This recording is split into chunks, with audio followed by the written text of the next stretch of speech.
আসসালামু আলাইকুম। সবাইকে লাইভে স্বাগত জানাচ্ছি। গুছিয়ে বলার চেষ্টা করব। আসলে ফেসবুক পোস্টে সবকিছু সুন্দরভাবে বুঝিয়ে বলা, প্রমাণ দেখানো সম্ভব না বলেই লাইভে আসছি।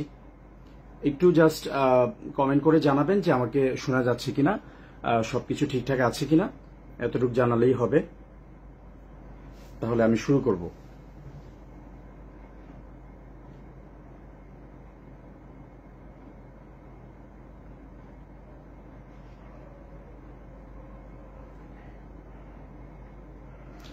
আশা করছি শোনা যাচ্ছে। যেহেতু অনেক রাত হয়েছে, আমি আর সময় না নিয়ে শুরু করে দিচ্ছি। সবাইকে আবারও স্বাগত জানাচ্ছি। আসসালামু আলাইকুম।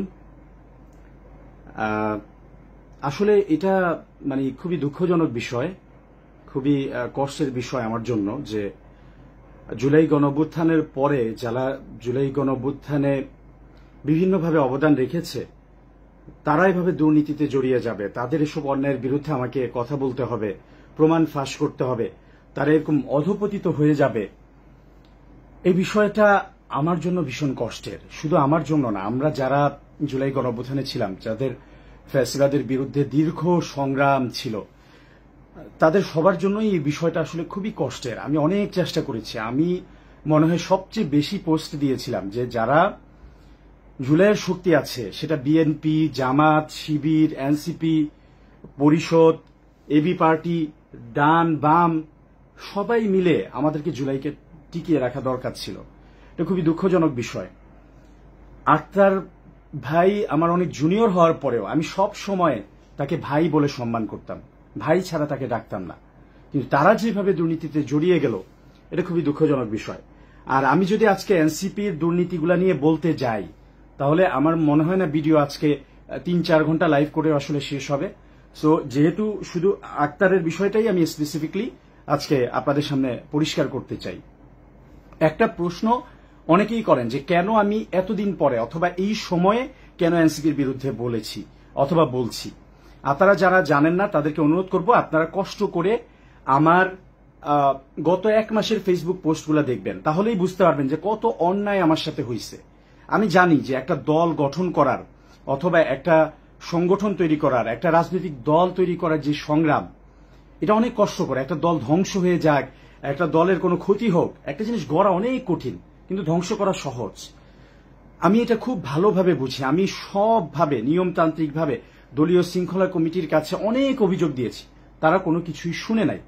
যেমন তারা আমাকে বাংলাদেশ রেড ক্রিসেন্ট সোসাইটির ইস্যুতে, যেখানে একজন দুর্নীতিবাজ চেয়ারম্যান যে একের পর এক আওয়ামী লীগকে পুনর্বাসন করছিল, দুর্নীতি করে যাচ্ছিল, এমন কোন ধরনের দুর্নীতি নাই সে করে নাই। জামাত, শিবির, বিএনপি সবাইকে ম্যানেজ করে দিয়ে। দেখেন, আপনারা হয়তো আমাকে বলবেন যে আমি মনে হয় জামাত শিবিরের পক্ষে বলি। না, এই জুলাইটা এককভাবে জামাত শিবিরের না, এককভাবে বিএনপিরও না, এককভাবে এনসিপিরও না, সবাই মিলে এটাকে ধারণ করার কথা ছিল। কিন্তু বাংলাদেশ রেড ক্রিসেন্ট সোসাইটিতে একবার স্পষ্টভাবে বিএনপিকে, সবার আগে বিএনপিকেই মাইনাস করছে, বিএনপিকে মাইনাস করে দিছে, জামাতের লোকজনকে মাইনাস করে দিছে। সব দুর্নীতিবাজ আওয়ামী লীগের একবারে নাম ধাম ধরে আমি বলেছি, আপনারা প্রমাণ দেখবেন। সব নাম পরিচয় সবকিছু সহ বলার পরেও ওই দুর্নীতিবাজ চেয়ারম্যানের পক্ষে অবস্থান নিয়েছে বর্তমান তথ্য উপদেষ্টা মাহফুজ আলমের ভাই মাহবুব আলম। এই মাহফুজ ভাইকে আমি নিজে বলেছিলাম যে ভাই, রেড ক্রিসেন্ট সোসাইটি একটা গুরুত্বপূর্ণ জায়গা, এখানে আপনি ভালো লোকজন দেন, এনসিপির লোকজন দিতে হবে এরকম না, এমন কাউকে দেন যে পলিসি মেকিং থেকে শুরু করে সব জায়গায় এই জায়গাটাকে, এই প্রতিষ্ঠানটাকে একটা সুন্দর জায়গায় নিয়ে যেতে পারবে। এবং মাহফুজ ভাই এরপরে বললেন যে আচ্ছা ঠিক আছে, দেখতেছি। উনি দুনিয়ায় কোনো মানুষ খুঁজে পাইল না, উনি পাইল ওনার আপন বড় ভাই মাহবুব আলম, যে জুলাই গণ অভ্যুত্থানের সময় ছিল হচ্ছে অস্ট্রেলিয়া, দেশে ছিলই না। সে একেবারে অন্যায়ভাবে সেই জায়গায় ওই যে আওয়ামী চেয়ারম্যান তার পক্ষে অবস্থান নেয় এবং সে সেইখানে এইভাবে বলে যে মুনতাসিরকে এখন পিটাইয়া সরাইয়া দেন, আমি উপদেষ্টা মাহফুজের ভাই মাহবুব বলছি, আপনি তাকে সরাইয়া দেন, কোনো বিষয় হলে আমি দেখব। যেখানে ওসি ডিসি থেকে শুরু করে সবাইকে আমি বুঝিয়ে বলেছি যে জুলাই গণ অভ্যুত্থানে আপনারা একবার জনগণের বিরুদ্ধে অবস্থান নিয়েছেন, সুতরাং ভুলেও আপনারা এখন আর জনগণের বিরুদ্ধে অবস্থান নিয়েন না। আপনি দেখেন, এই যে স্পষ্ট প্রমাণ সবকিছু সহ আছে। হাতিরঝিল থানায় জিডি করছি, বহিরাগত নিয়ে এসেছে, একবার শিবিরের নাম করে, একবার ওর নাম করে, কিন্তু সে সব আওয়ামী লীগের কাজ করতেছে। স্পষ্ট প্রমাণ আছে। বলার পরেও সেই মাহবুব সরাসরি ওই আওয়ামী লীগের ওই উপদেষ্টার ওই চেয়ারম্যানের পক্ষে অবস্থান নিয়েছে। আমার তো মনে হয় যে ওই চেয়ারম্যানকে বিভিন্ন জায়গায় তারা নিয়োগ বাণিজ্য করে যে হাজার হাজার কোটি টাকা কামিয়েছে, হইতে পারে যে এই রেড ক্রিসেন্টের চেয়ারম্যানকে বসাতেও মাহবুব আলম বড় অঙ্কের লেনদেন করেছে। নাইলে সেখানে যারা ছিল তাদের সবাইকে বাদ দিয়ে সব প্রমাণ থাকার পরেও সে কেন দলের বিরুদ্ধে গিয়ে, সবকিছুর বিরুদ্ধে গিয়ে সে ওই দুর্নীতিবাজ আওয়ামী লীগের চেয়ারম্যানের পক্ষে অবস্থান নিয়েছে? আমাকে একটা বিষয়, একটা যুক্তি দিয়ে বুঝান। আমার বিরুদ্ধে অনেক মিথ্যা কথা বলা হয়, আমি নাকি দলীয় শৃঙ্খলা মানি নাই। যেই দিন রেড ক্রিসেন্ট সোসাইটির এই ঘটনা, তার আগের দিন পার্টির সম্মানিত আহ্বায়ক নাহিদ ইসলামের সাথে বসে আমি এবং স্বাস্থ্য সেলের তিহান ভাই এবং আমাদের ডক্টর মাহমুদা মিতু, যিনি রেড ক্রিসেন্ট সোসাইটির আরেকজন বোর্ড মেম্বার, মাহমুদা মিতু আপু, আমি এবং তিহান ভাই সরাসরি নাহিদ ভাইয়ের সাথে বসে এই সবগুলা বিষয় নিয়ে অবগত করি এবং তার কাছ থেকে অনুমতি নিই যে রেড ক্রিসেন্ট সোসাইটিতে আগামীকাল আন্দোলন হবে, এই ইস্যু উনি আমাকে অনুমতি দিয়েছেন। উনি আমাকে একবারও না করেন নাই। উনার থেকে অনুমতি নিয়ে এমন পরিস্থিতির গুরুত্ব বুঝাইতে আমি এটা বলছি যে ওখানে ওই দিন ঝামেলা হতে পারে, আপনি আপনাদের লেভেল থেকে ডিসি কে একটা কল দিয়ে দিয়েন, ওই জোনের ডিসি কে কল দিয়ে দিয়েন, আমি দিয়েছি, আপনিও দিয়েন, এবং উনি সেটাতেও এগ্রি করছে। এইভাবে অনুমোদন নিয়ে আমি আন্দোলনে যাওয়ার পর এবং রেড ক্রিসেন্ট সোসাইটির প্রতিটা কর্মকর্তা কর্মচারী সবাই মিলে সকল প্রমাণ থাকার পরেও যখন উপদেষ্টা নিজেও এরকম বলছে যে ঠিক আছে এই দুর্নীতিবাজ চেয়ারম্যানকে সরিয়ে দিবে, সেই সময় মাহবুব আলম যদি তার চেয়ারম্যানের সাথে কোনো সম্পর্ক না থাকে, কোনো টাকা পয়সার লেনদেন না থাকে, তাহলে সে ওইখানে গিয়ে কেন সবার বিরুদ্ধে গিয়ে ওই দুর্নীতিবাজ চেয়ারম্যানের পক্ষে অবস্থান নিয়েছে? এটা থেকে কি প্রমাণিত হয়? আমি দিনের পর দিন সকল অভিযোগ, সকল কিছু আমি দিয়েছি। প্রতিটা মুহূর্তে আমি এনসিপির কেন্দ্রীয় গ্রুপে আপডেট দিচ্ছিলাম। এই যে ওরা আমার সাথে এই ভীষণ অন্যায়টা করলো, কি জবাব দিবে বলেন? তারা আমাকে কারণ দর্শানো নোটিশ দিয়েছে। আমি যথাযথভাবে একবারে পুঙ্খানুপুঙ্খানুভাবে কারণ দর্শানো নোটিশের জবাব দিয়েছি। তারা সেই নোটিশের জবাবের কোনো তোয়াক্কা করে নাই। আমি দলের পিসি মেম্বার একজন না 10 জনকে আমি কল দিছি। নাহিদ ইসলাম থেকে শুরু করে, আক্তার হোসেন থেকে শুরু করে, সার্জিস আলম, হাসনাত আব্দুল্লাহ, নাসির উদ্দিন পাটোয়ারি, সামান্তা শারমিন, তাসলিম, যারা আছে সবাইকে আমি কল দিয়েছি এবং সবাইকে আমি স্পষ্ট প্রমাণ দেখিয়েছি। ওই ঘটনার পর ওই সময় যখন আমার এরকম একটা অবস্থা হইল, দেখেন কি রকম ভীষণ অন্যায়। আমি কিন্তু যখন রেড ক্রিসেন্ট সোসাইটিতে চাকরি নিয়েছি তখন আমি এনসিপি করি না, আমি আমার নিজের যোগ্যতা দিয়ে নিয়েছি। সেই জায়গায় যোগ্যতা দিয়ে নেওয়ার পরে এনসিপি আমাকে দল থেকে বহিষ্কার করে দিল, কারণ দর্শানো নোটিশ দিয়ে সাময়িক অব্যাহতি দিল। উপদেষ্টা মাহফুজের ভাই মাহবুব আমার সাথে এইসব অন্যায় করার পর যখন সে সেখান থেকে বেরোতে পারছিল না, জনরোষে পড়ার পর আমার কাছে মাফ চাইছে, মুনতাসির ভাই মাফ চাই। আমি মাহবুবের কাছে যাচ্ছি, আমি আমার ভাইয়ের কাছে যাচ্ছি, এখান থেকে বুঝানো বলা সম্ভব না, চেয়ারম্যান আজকেই পদত্যাগ করবে, আপনি আমাকে একটু যাওয়ার ব্যবস্থা করে দেন। আমার কাছে মাফ চেয়ে সে ওখান থেকে বের হইছে। আমি সবাইকে বলছি, আন্দোলনকারীদেরকে, যে ভাই আমার উপর বিশ্বাস রাখো, মাহবুব ভাইকে যাইতে দাও। সে বের হওয়ার 15 মিনিটের মধ্যে অতিরিক্ত পুলিশ এখানে আসছে। এর আধা ঘন্টা পরে আমাদের উপর হামলা করছে। মাহমুদা মিতু আপু আহত হয়েছে, আমাদের ভলান্টিয়াররা আহত হয়েছে, রক্তাক্ত হয়েছে। তাদেরকে ইচ্ছা মতো পিটাইয়া সেখান থেকে সরাইয়া দিছে, দল থেকে আমাকে বহিষ্কার করছে এবং সে আওয়ামী ফ্যাসিস্ট চেয়ারম্যান অফিস টাইমের 5 ঘন্টা পরে বাসায় গিয়ে বসে আমাকে চাকরি থেকেও বহিষ্কার করছে। কি ভীষণ অন্যায় দেখেন। সবগুলা নিয়ে আমি পুঙ্খানু কারণ দর্শানো নোটিশের জবাব দিয়েছি। এই উপদেষ্টা মাহফুজের ভাই মাহবুব আলমের অপকর্মের বিরুদ্ধে আমি স্পষ্টভাবে প্রমাণ সহ দিয়েছি। পুলিশ যখন আমাকে হামলা করছে, যখন আমাদেরকে সবাইকে সরিয়ে দিয়েছে, তখন উপদেষ্টা মাহফুজ আলম আমাকে কল দিয়েছিলেন, সেটার কল রেকর্ডও আছে। কারণ অন্য কেউ, আমি দেখলাম পরে, আমি যখন কথা বলছিলাম অন্য কেউ পাশে থেকে ভিডিও করছে। কারণ এরা তো মিথ্যু, এরা জুলাইকে বিক্রি করে দিচ্ছে। এই মাহফুজ আলম লজ্জা নাই? সে কি বলেছিল যে ওই শিবিরের লোকদেরকে নাকি সে জিল্লতির জীবন উপহার দিবে। জামাত শিবিরকে আওয়ামী লীগ ওই 1971 সালের ন্যারেটিভ দিয়ে মিথ্যা মুক্তিযুদ্ধের চেতনা বিক্রি করে করে গুম করছে, খুন করছে, ক্রস ফায়ার করছে। সেই জামাত শিবিরকে সে জিল্লতির জীবন উপহার দিতে চাইছিল উপদেষ্টা মাহফুজ আলম। জিল্লতির জীবন কে পাইছে? আমি বারবার, অনেকে বলে আমি নাকি জামাত শিবিরের পক্ষে বলে, আমি শুধু ওই ছাত্র শক্তি এবং এনসিপি কে বলেছিলাম আপনারা নিজেদের রাজনীতি করেন, শুধু জামাত শিবির বিরোধিতা না, নিজেদের যদি কোনো স্বতন্ত্র পলিটিক্স থাকে সেটা করেন। তারা আমার কথা শুনে নাই, কি করলো, জিল্লতির জীবন উপহার দিবে। সেই মাহফুজ আলম আমাকে কল দিয়েছে, কল দিয়ে আমারে বলতেছে দেখেন আবার জামাত শিবির গেম, জামাত শিবিরকে মিথ্যা ব্লেম দেওয়া। সে বলতেছে যে রেড ক্রিসেন্ট সোসাইটির চেয়ারম্যান, আল্লাহর কসম রেকর্ড আছে, আমি যা বলতেছি প্রতিটা কথার পুঙ্খানু রেকর্ড, ভিডিও, অডিও, প্রমাণ সবকিছু আমার কাছে আছে। উপদেষ্টা মাহফুজ আলম আমারে কল দিয়ে কি বলতেছে যে এই রেড ক্রিসেন্ট সোসাইটির চেয়ারম্যান এ তো জামাতের লোক, এরে যদি আমি এখন কিছু বলি মুনতাসির ভাই তাহলে এটা আমার উপর আসবে, আমার খুব সমস্যা হবে, একে প্রোটেকশন দিচ্ছে জামাত শিবিরের লোক। আমি অবাক, আরে জামাত শিবিরের লোক প্রোটেকশন দিচ্ছে মানে?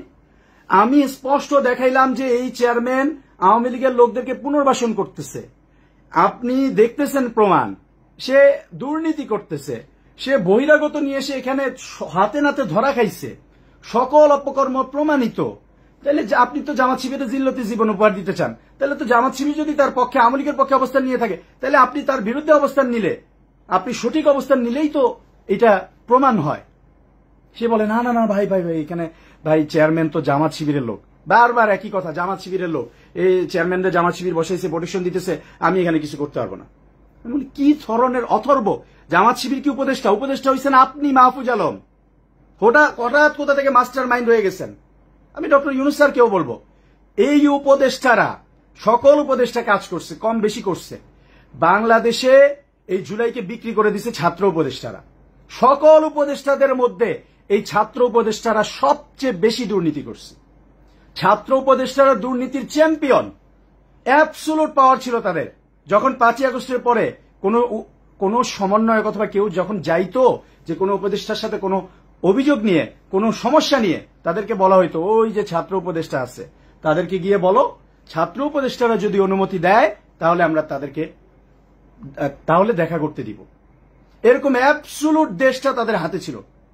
জুলাই গণঅভ্যুত্থান ডক্টর ইউনূসের ভিত্তি কি? ডক্টর ইউনূস বারবার বলেছেন যে আমার নিয়োগকর্তা হচ্ছে এই ছাত্র উপদেষ্টারা, অথবা এই জুলাই গণঅভ্যুত্থান যারা করেছে তারা। এই 2 জন ছাত্র উপদেষ্টা এবং অন্যান্য উপদেষ্টাদেরও তো কোনো ভিত্তি ছিল না, তারা জনগণের ভোটে যায় নাই। 100% এই ছাত্র উপদেষ্টাদের উপর ভিত্তি করে, এবং তাদের কাছে পুরো দেশটা ছিল, অ্যাবসোলুট পাওয়ার ছিল। ডিসি, ওসি, এসেনশিয়াল ড্রাগসের এমডি বসাও, পেট্রো বাংলার এমডি বসাও, 100 কোটি টাকা নাও, 200 কোটি টাকা নাও, অ্যাবসোলুট পাওয়ার তাদের হাতে ছিল। তারা অ্যাবসোলুটলি জুলাইয়ের সাথে গাদ্দারি করছে, অ্যাবসোলুটলি জুলাইয়ের সাথে গাদ্দারি করছে, বাংলাদেশের মানুষের সাথে বেইমানি করছে। সকল প্রমাণ আছে, সকল প্রমাণ আছে। আমি ভয় পাই না। আমার জীবন নিয়ে হয়তো আগে থেকেই তো আপনারা জানেন কিনা আমি জানি না, আমি অলরেডি বলেছি আমার বাসায় এগুলো সিসিটিভি ফুটেজ আছে। আমি মিথ্যা কথার রাজনীতির বিশ্বাস করি না। আমাকে মানুষ বলে যে মুনতাসির ভাই সততা দিয়ে রাজনীতি হবে না, সততা এবং দুর্নীতি করা ছাড়া রাজনীতি হবে না। আমি মুনতাসির মাহমুদ বলেছি যে আমি সততা দিয়েই করব এবং দুর্নীতি ছাড়াই করব, এবং রাজনীতি ছাড়বো না। আমি রাজনীতি করব এবং সততা এবং দুর্নীতি ছাড়াই করব, এবং আমি করে দেখাবো। আমি সেটা আল্লাহর রহমতে, আল্লাহর উপর ভরসা রেখে, একমাত্র আল্লাহর উপর ভরসা রেখে আমি সেই চেষ্টা করে যাচ্ছি। অনেকে হা দিচ্ছেন, আমি জানি না আওয়ামী লীগের লোকজন নাকি এনসিপির দুর্নীতিবাজ, ওই বট বাহিনী না কে জানি না, অনেকে হা দিচ্ছেন। আপনাদেরকে অনুরোধ করব, এটা খুবই গুরুত্বপূর্ণ লাইভ, আমার জীবনের জন্য গুরুত্বপূর্ণ, আমার জীবনের উপর ঝুঁকি আছে। আপনারা ভিডিওটা শেয়ার করে দেন, যারাই দেখতেছেন সবাই শেয়ার করে দেন। মানুষের এই জিনিসগুলো জানা উচিত, মানুষের এই জিনিসগুলো জানা উচিত। আমি যদি কোনো ভুল করে থাকি আমার শাস্তি হোক, কিন্তু আমি যেসব প্রমাণ দিচ্ছি আজকে দেখাবো, আক্তারের সকল প্রমাণ আমি দেখাবো, কিন্তু আপনারা এটা শেয়ার করে দেন, মানুষ জানুক, মানুষ বুঝুক যে কে সত্যি কথা বলতেছে, কে মিথ্যা কথা বলতেছে। আমার সৎ সাহস আছে, যে কোনো উপদেষ্টা, ওই নাহিদ ইসলাম হোক আর আক্তার হোসেন হোক আর ওই যে উপদেষ্টা আসিফ মাহমুদ হোক আর মাহফুজ আলম হোক, সবার চোখের দিকে সরাসরি তাকিয়ে কথা বলার সৎ সাহস আমি মুনতাসির মাহমুদ রাখি। কারণ 5ই আগস্টের আগে বা পরে 1 টাকা দুর্নীতি, 1 টাকার অপকর্ম আমি মুনতাসির মাহমুদ করি নাই। সুতরাং আমার সেই সৎ সাহস আছে, তাদের চোখের দিকে তাকিয়ে আমি কথা বলতে পারবো। তারা সবগুলা দুর্নীতি করছে, এনসিপির সবাই না, এনসিপির তৃণমূল অবহেলিত, তারা কোনো ভাত পায় না, তাদের সাথে তাদের খেয়াল রাখা হয় না, তাদেরকে খালি ব্যবহার করা হচ্ছে। কিন্তু ওই দুর্নীতিবাজ নেতা যারা আছে, ওই ছাত্র উপদেষ্টা যারা আছে, তাদের চোখের দিকে চোখ রেখে কথা বলার সৎ সাহস আমি রাখি। ওকে, যেটা বলছিলাম, এরপরে আমি স্পষ্ট প্রমাণ সহ এনসিপির যারা আছে সবাইকে আমি দেখিয়েছি যে এই উপদেষ্টা মাহফুজ আলমের ভাই মাহবুব কি কি দুর্নীতি করেছে, কি কি অন্যায় করেছে, কি কি অপকর্ম করেছে, কল রেকর্ড সহ দেখিয়েছি। সে আমাকে, আমি নোয়াখালী অঞ্চলের প্রধান তত্ত্বাবধায়ক ছিলাম, নোয়াখালীর একটা জেলায় সে আমাকে কমিটি দিতে দেয় নাই। সেখানে অনেক লোকজন কাজ করেছে। সে আমারে ফোন করে বলে, আল্লাহর কসম কল রেকর্ড আছে, আমারে ফোন করে বলে যে ভাই, যে এখানে সব জামাত শিবিরে ভরে গেছে, সবগুলোর বাদ দিয়ে দিতে হবে, এই কমিটি দেওয়া যাবে না। আমি বললাম সব বাদ দিয়ে দিলাম, সব বাদ, আপনি নতুন করে দেন, আপনি ভালো লোকজন দেন। এই বেয়াদব, এই মুনাফিক জুলাইয়ের গাদ্দার, সে একটা লোকও দেয় নাই, একটা কাজও করে নাই, একটা অ্যাবসলুটলি ধান্দামি করছে, টেন্ডারবাজি, উল্টাপাল্টা দুর্নীতি করছে, একটা কাজও করে নাই, কিন্তু আমাকেও কাজ করতে দেয় নাই। সব নাকি জামাত শিবিরের জুজু দেখিয়ে এনসিপি কে দাঁড়াইতে দেয় নাই। আরে ভাই, জামাত শিবির থাকলে বাদ দাও, জামাত শিবির, তুমি তোমার রাজনীতি করো, তোমার ভালো লোকজন দাও। আপনি তার লক্ষ্মীপুরে খোঁজ নেন, তার উপজেলায় খোঁজ নেন, নোয়াখালীতে খোঁজ নেন, ফেনীতে খোঁজ নেন, কোন জায়গায় তারা কোনো কাজ করেনি। খালি অ্যাবসলিউট দুর্নীতি, জুলাইয়ের সাথে গাদ্দারি, জামাত শিবির বলে মাইনাস করা, এই ধরনের অন্যায় কাজগুলো এরা করেছে। আমাকে আরো একটু বলে দিই, আমি ঢাকা 12 থেকে নির্বাচন করব, আমি ঘোষণা দিয়েছি, আমি কাজ করে যাচ্ছি। আমাকে সংসদে যেতে হবে এমন কোনো কথা না। আমার কথা হচ্ছে মানুষের কাছে আমার যেতে হবে, মানুষের ঘরে ঘরে গিয়ে বলতে হবে, এনসিপির দাওয়াতটা পৌঁছাইতে হবে, জুলাইয়ের দাওয়াতটা পৌঁছাইতে হবে যে আমরা দুর্নীতিমুক্ত এই এলাকাটা চাই, আমরা এখানে চাঁদাবাজি হতে দিব না, আমরা এখানে অন্যায় করতে দিব না। আমাদের এই এলাকায় যেসব পার্ক, মাঠ, খাল, বিল দখল হয়েছে, সেগুলো দখলমুক্ত করে জনগণের কাছে ফিরিয়ে দিতে হবে। ওই যে আওয়ামী লীগ যে অন্যায় করছে, সেই একই স্টাইলে সাধারণ জনগণকে আওয়ামী লীগ বানিয়ে তাদেরকে মামলা বাণিজ্য, তাদেরকে মিথ্যা মামলা দেওয়া যাবে না। আমি এগুলোর বিরুদ্ধে দাঁড়িয়েছি, এগুলোর বিরুদ্ধে কথা বলেছি। আমাকে হঠাৎ করে একদিন বলল, মাহবুব কল দিল, উপদেষ্টা মাহফুজের ভাই, যে ভাই আসেন, এই মন্ত্রীর বাসায় আসেন। আমি জীবনেও যাইনি, ওই দিন প্রথম যে আমার মাহফুজ ভাই ডাকছে, আপনি আসেন। আমি এগুলো সব প্রমাণিত, এগুলো সব আরো আমাদের এনসিপির নেতৃবৃন্দ, কেন্দ্রীয় নেতারা সবাই জানেন। আমি প্রথমে অফিসে গেলাম, দেখলাম যে মাহবুব আলম ওখানে নাহিদ ভাই সহ অন্যদের সাথে তর্ক করতেছে। কি হয়েছে? ঢাকা 12 আর ঢাকা 8 আসন দুইটা থেকে মাহফুজ আলম নির্বাচন করবে, ছেড়ে দিতে হবে। এটা আরো 7-8 মাস আগের কথা হবে। দুইটাই ছেড়ে দিতে হবে, এখানে আর কিছু করা যাবে না, সবকিছু তারা নিয়ন্ত্রণ করবে। তো নাহিদ ভাইরা বললো যে না, একটা সাংগঠনিক সিস্টেম আছে, এভাবে দেওয়া যাবে না। যাক, সেখানে অনেক আলাপ আলোচনা হইলো। পরে আমি মাহফুজের বাসায় গেলাম। মাহফুজের বাসায় যাওয়ার পরে দেখি তার রাষ্ট্র থেকে দেওয়া, রাষ্ট্রীয় টাকায় দেওয়া ওই মন্ত্রীর বাসায়, মাহফুজের বাসায় সে আমাদের ওয়ার্ড লেভেলের, থানা পর্যায়ের, হাতিরঝিলের, তেজগাঁওর ওয়ার্ড পর্যায়ের নেতাকর্মীদেরকে বসিয়ে মাহবুব মিটিং করতেছে এবং তাদেরকে বলতেছে যে মুনতাসির কিসের নেতা, মুনতাসির তোর কয় টাকা দিবে, এনসিপি কয় টাকা দিবে, মাহফুজ ভাই আছে, মাহফুজ ভাই এখান থেকে নির্বাচন করবে, তোরা কালকে সব লোক আমার সাথে আসবি, মুনতাসির যা দিবে, এনসিপি যা দিবে তার ডাবল আমি দিব। মাহবুব আলম সরাসরি বলতেছে, অসংখ্য সাক্ষী আছে। আমি অনুরোধ করবো যে প্রিয় ভাইরা, আপনারা যারা ছিলেন, আমি নাম দাম সহ জানি, আল্লাহর হস্তে আর মিথ্যা কথা বললেন না। আপনারা তো ওখানে ছিলেন, আপনারা স্বীকৃতি দেন, আপনারা সত্যটা বলেন। এনসিপির বাঁচাইতে যাইয়া ওই দুর্নীতিবাজদেরকে ঢাইকে আপনি এনসিপি বাঁচাইতে পারবেন না। আমি অবাক, একটা উপদেষ্টার বাসায় মুনতাসির ভাইয়ের বিরুদ্ধে মিটিং হচ্ছে। কি মিটিং? এখান থেকে মাহফুজ ভাই নির্বাচন করবে, এখানে যত টাকা লাগবে মাহফুজ ভাই দিবে, তোরা আমার সাথে আসবি, তোরা মুনতাসির ভাইয়ের সাথে যাবি না। কি অবাক কাণ্ড! ওখানে এই ওয়ার্ড পর্যায়ে এইসব নেতা কর্মীদের সাথে মিটিং হচ্ছে। মিটিং করার পরে তাদেরকে বুঝায় পাঠিয়ে দিয়ে এরপর আমার সাথে বসলো। আমার সাথে বসে বলতেছে যে ভাই, এখান থেকে আপনি কিছু করতে পারবেন না।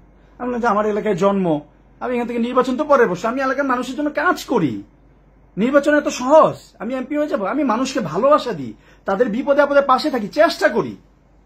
সে বলে যে ভাই, এখান থেকে মাহফুজ করবে। আমি বললাম ওকে, ভেরি গুড, ওয়েলকাম, কাজ করেন, এলাকার মানুষের জন্য কাজ করেন। পরে মাহবুবের সাথে মাহবুব আমার সাথে প্রায় আধা ঘন্টার মতো কথা বলার পরে মাহফুজ ভাই, যিনি এখন বর্তমান উপদেষ্টা, উনি আমার সাথে 2-3 মিনিট কথা বললেন এবং উনিও বললেন যে ভাই, মাহবুব ভাই তো বলছে সব, বড় ভাই তো সব বলছে, তাহলে এইভাবে চলেন। আমরা কিভাবে চলে, তার তো কোনো খোঁজ খবর নেই, তার তো পাওয়া যায় না, আপনি কি আসলে নির্বাচন করবেন না কি করবেন? বলে যে ভাই, আপনি যা বলছি সেভাবে করেন, এত বেশি বলতে পারবো না, আমি ঢাকা 12, ঢাকা 8 এগুলো আমারে ছাড়েন, আমি ঢাকা মহানগর দক্ষিণটা কাজ করতে চাই, আর নোয়াখালী অঞ্চলটা আমারে ছাইরা দেন। আমি বললাম একজন উপদেষ্টা যদি বলে যে কাজ করতে চাই, তাহলে খুব ভালো, চলেন করি, একসাথে করি। কিন্তু এরপরে আর তার খবর নেই। সে তার ওই দুর্নীতিবাজ ভাইরে দিয়ে দুর্নীতি করাইছে। সংগঠনটা এনসিপি ওই নোয়াখালী অঞ্চলে সবচেয়ে বেশি দুর্বল। নোয়াখালী অঞ্চলে মুনতাসির মাহমুদ প্রতিটা জেলায় গেছে, উপজেলায় গেছে, চেষ্টা করছে কাজ করার। আমার মতো বেশি আর কেউই কাজ করে নাই, কেউই খোঁজ খবর রাখে নাই তৃণমূলের। মাহবুব তার নিজেদের উপজেলায় পর্যন্ত ভালো মতো গোছাইতে পারেনি। সবচেয়ে বেশি দুর্বল ওই জায়গাটা। তারা কি করছে? খালি দুর্নীতি।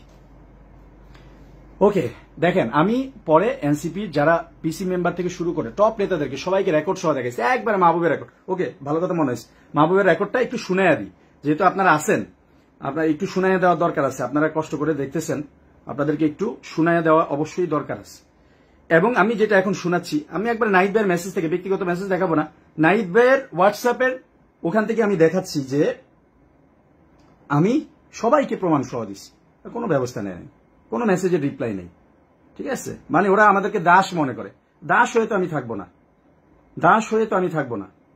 ঠিক আছে, দেখেন মাহবুব, আমি লিখে দিয়েছিলাম যে মাহবুবের বিরুদ্ধে প্রমাণ সহ আমি অফিসিয়ালি অভিযোগ দিলাম। নোয়াখালী অঞ্চলের সব কমিটি সে এককভাবে তার কথা অনুযায়ী দিতে বলেছে, এবং উনি কমিটি দেওয়ার পর শুধু ওই জেলার উনি একটা কমিটি দিচ্ছে তার উপজেলায়, ওই উপজেলার যারা সেন্ট্রাল মেম্বার ছিল, যেমন রাকিব ছিল, তারপরে আমাদের মিনহাজ ভাই ছিল, এই মিনহাজ ভাইকে কি পরিমাণ নির্যাতন, কি পরিমাণ কষ্ট যে সে দিছে, এই মাহবুব অপমান করছে বলার মতো না। ওখানে আরো বলি, এই যে রেড কিসেন্টের কমিটি, সেখানে সে জামাত শিবির এনসিপির লোকজনকেও সে মাইনাস করছে, সে তার নিজের লোকজনকে বসাইছে, টাকা খাইয়া বসাইছে। প্রমাণ, আমি প্রতিটা কথার প্রমাণ আছে। দেখেন, পরে আমি বললাম যে উনি ওইখানে একটা জেলার সেন্ট্রাল মেম্বারদের উনি যারা ছিল, আমার তো দায়িত্ব ছিল, আমি অঞ্চল তত্ত্বাবধায়ক ছিলাম নোয়াখালী 3 জেলার, আমি লক্ষ্মীপুরের সেন্ট্রাল মেম্বার যারা আছে তাদের কাছ থেকে জাস্ট শেয়ার করে অনুমতি না, মানে একটা জাস্ট তাদেরকে জানানো যে ভাই কমিটিটা হচ্ছে, আপনারা অবগত থাকেন, এইটা করাই সে আমাকে শেয়ার করায়। উনি আমাকে গালাগালি করেছে এবং হুমকি দিয়েছে, এবং ওই অঞ্চলে ওনার হুমকি এবং খারাপ ব্যবহারের কারণে আমি কোনো কমিটি দিতে পারি নাই।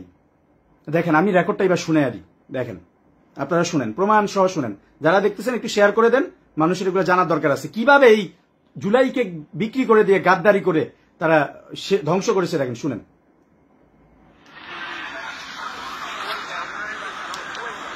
শোনা যাচ্ছে কিনা বললেন, শোনা যাচ্ছে কিনা বললেন, নাহলে আমি আবার প্লে করবো। আসসালামু আলাইকুম মাহবুব ভাই। হ্যালো, আসসালামু আলাইকুম ভাই। আমি আপনার বলছি কমিটি দিতে, আপনারা এখানে গণতন্ত্র চোখাইতে বলছি, বলতে দিচ্ছেন, আপনারা আবার এটা গ্রুপে দিয়ে মতামত দিতে বলছে কে? ভাই আমার তো এটা নিয়ে বারবার ঝামেলার মধ্যে ফেলাইছে। আপনার কমিটি দেওয়া দরকার নেই, আপনার কোনো কমিটি দেওয়া দরকার নেই। আমি তো কমিটিটা সিফাতরে পাঠাইছিলাম। এটা পরে দেখ, আমি কমিটি আপনি নিবেন সেটা পরে দেখ। মাহবুব ভাই, আপনি এভাবে কথা বললে হবে? আপনি কথাটা শুনেন, আপনি আমার শোনা গেছে কিনা? সে আমারে বলতেছে যে তোরে কি আমি গণতন্ত্র চোদাইতে বলছি? চিন্তা করছেন, আমি যদি আবার কমিটি না দিতাম, আমি যদি আবার এই মানে অন্যদের মতামত না নিতাম, তাহলে আবার ঠিকই গ্রুপিং করে আমার বিরুদ্ধে বলতে যে তো গ্রুপিং করছি, সে তো নিজের মতো করে কমিটি দিচ্ছে। মানে কত ভাবে অন্যায় ভাবে হেনস্থা করেছে। নাহিদ ইসলাম, নাম্বার দেখাচ্ছি না, সরাসরি নাহিদ ইসলাম থেকে শুরু করে টপ 30 জন নেতাকে আমি এই রেকর্ড পাঠাইছি প্রমাণ সহ। 1 মাসের বেশি হয়েছে, আমাকে অব্যাহতি দিছে, স্থায়ী বহিষ্কার করে দিছে, এটার কোনো ব্যবস্থা নেই। শুনে কি বলে, গণতন্ত্র চোদাইতে না করছি নাকি? আসসালামু আলাইকুম মাহবুব ভাই। হ্যালো, আসসালামু আলাইকুম ভাই। আমি আপনার বলছি কমিটি দিতে, আপনারা এখানে গণতন্ত্র চোদাইতে বলছি, বলতে দিচ্ছেন, আপনারা আবার এটা গ্রুপে দিয়ে মতামত দিতে বলছে কে? ভাই আমার তো এটা নিয়ে বারবার ঝামেলার মধ্যে ফেলাইছে। আপনার কমিটি দেওয়া দরকার নেই, আপনার কোনো কমিটি দেওয়া দরকার নেই। আমি তো কমিটিটা সিফাতরে পাঠাইছিলাম। এটা পরে দেখ, আমি কমিটি আপনি নিবেন সেটা পরে দেখ। মাহবুব ভাই, আপনি এভাবে কথা বললে হবে? আপনি কথাটা যাই হোক, মানে এটা একটা দেখালাম, ঠিক আছে, এটা একটা দেখালাম, এরকম অসংখ্য প্রমাণ আছে। ওকে, এবার আক্তারের ইস্যুতে আসতে হবে, যেহেতু আমরা অন্যান্য আরো অনেক ইস্যুতে চলে যাচ্ছি। সো মানে আমি আসলে যদি কথা বলি, কথা শেষ হবে না। দেখেন, জাস্ট একটু 1 মিনিটে শেষ করি। আমি পুঙ্খানুভাবে যথাযথভাবে কারণ দর্শানোর নোটিশে জবাব দিলাম, কেউ আমার সাথে যোগাযোগ করে না, মাহবুবের বিরুদ্ধে কোনো ব্যবস্থা নেওয়া হচ্ছে না। আমাকে নাহিদ ভাই 20 মিনিট কথা বলছিল ওই দিন রেড কিসেন্টে, আমি তখনও বসে আছি।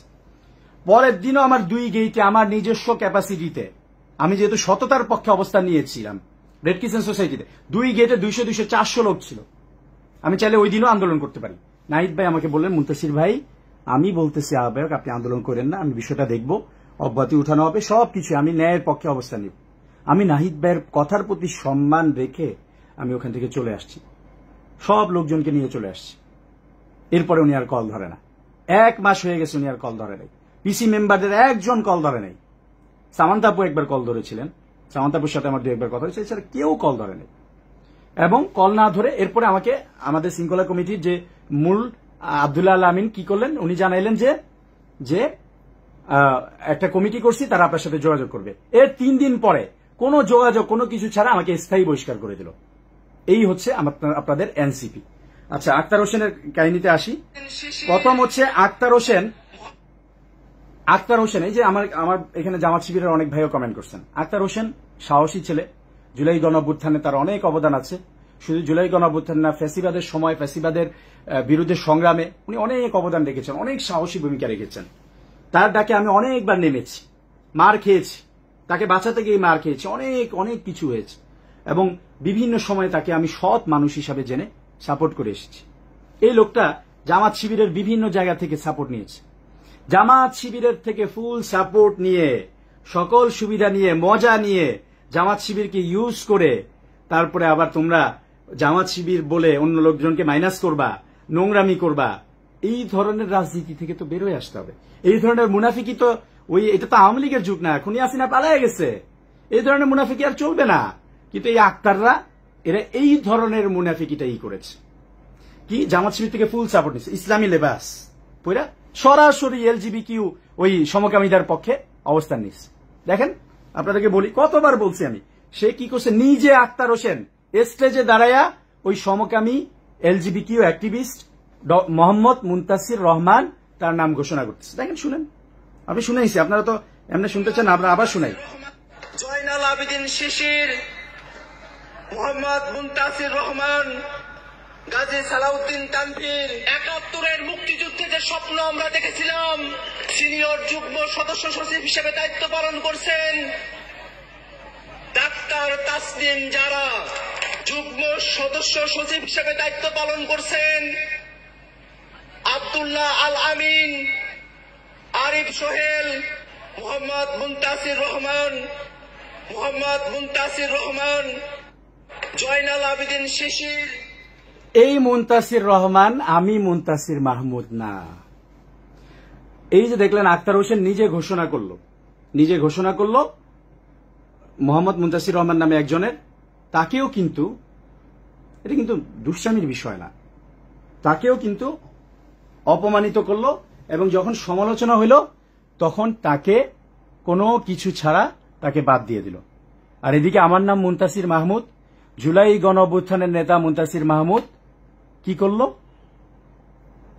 আমাকে মানুষ সমকামী বলা শুরু করলো। আমি বারবার বললাম যে ভাই, আমি সাধারণ সবাই বললাম, ভাই এটা হাসির বিষয় না।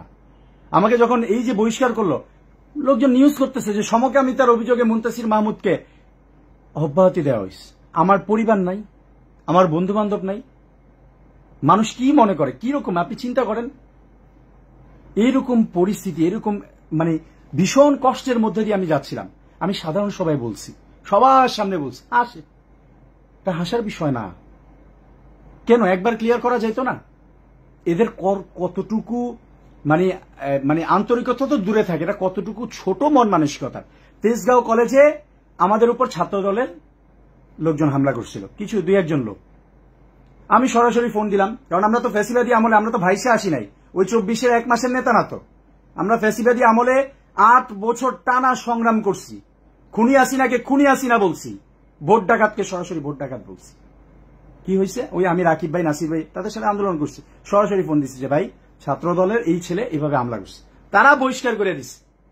আর আমার দল সেটা নিয়ে কোনো বিবৃতি দিতে রাজি না। তারা হিসাব নিকাশ করে, ডাকসুর, এইটা যদি দিই তাহলে তো মনে হয় ডাকসুতে আইরা যাবো, তাহলে মনে হয় ভোট কমে যাবো, এটা যদি করি তাহলে তো আওয়ামী লীগের ওই ভোটটা পাবো না। এই হিসাব নিকাশ করতে করতে ডাকসুতে তারা জিল্লতির জীবন বেছে নিয়েছে। দুঃখজনক, খুবই দুঃখজনক।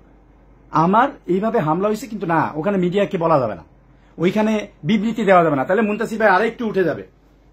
এরকম ভাবে তাদের সব নেতাদেরকে, পটেনশিয়াল যারা নেতা ছিল সবাইকে দমায় রাখছে, কাউকে উঠতে দেয় নাই, কাউকে গ্রো হইতে দেয় নাই, কাউকে তাদের পটেনশিয়াল, তারা যে সুন্দরভাবে কাজ করবে সেই সুযোগটুকু এই দুর্নীতিবাজ নেতারা দেয় নাই। তো কি হইল, আমি যখন বললাম, এত কিছু বললাম, এতবার বললাম, বারবার সব নেতাকে বললাম, তারা এই সমকামী মুনতাসির রহমান আর এই মুনতাসির মাহমুদ যে এক না, সেটা তারা একটা বিবৃতি দিল না। আমি মাদ্রাসায় পড়ছি, তানজিউল উম্মাহ ক্যাডেট মাদ্রাসায় পড়ছি, আমি হাফেজ হয়েছি, আমি এই তেজগাঁও কলেজ মসজিদে খতম তারাবির নামাজ পড়াইছি 12 বছর।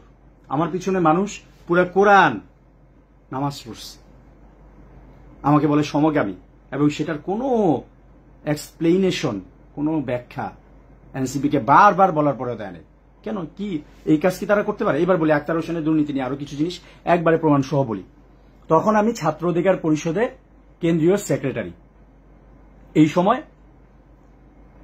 জুলাই গণঅভ্যুত্থানের পরে তখন আসিফ নজরুল স্যাররা দায়িত্ব নিছেন। বিভিন্ন জেলায় পিপি বসানো হচ্ছে। পিপি বসানো হচ্ছে আমাদের নরসিংদী জেলার অ্যাডভোকেট শিরিন আপা। ফ্যাসিবাদী আমলে তিনি আমাদের গণ অধিকার পরিষদের সাথে ছিলেন। তার ছেলে যে তমাল, গোলাম রেশাদ তমাল আমাদের ছাত্র অধিকার পরিষদের যুগ্ম আহ্বায়ক ছিলেন, কেন্দ্রীয় যুগ্ম আহ্বায়ক ছিলেন। আমি ছিলাম তখন ছাত্র অধিকার পরিষদের কেন্দ্রীয় সেক্রেটারি, মোল্লা রহমতুল্লাহ ছিল সভাপতি। আমরা নূর থেকে বের হয়ে আসা অংশ।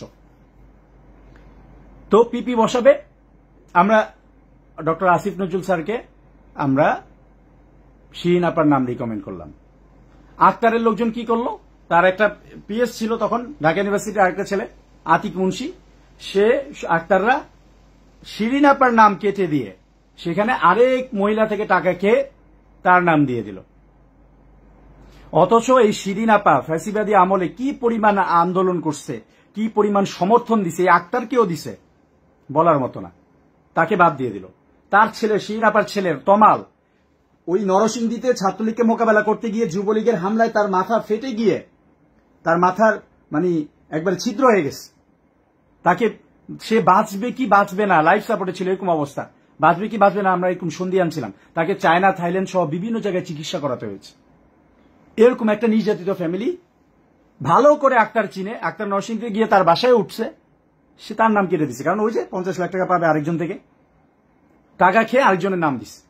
আমি এই যে আপনি দেখেন না ইদানিং আমজনতার দলে তারেক রহমান, তার সাথে আমার অনেক রাজনৈতিক মত বিরোধ হতে পারে, সে বিএনপির পক্ষে অন্যভাবে দালালি করে, সেজন্য আমি তার বিরুদ্ধে বলি।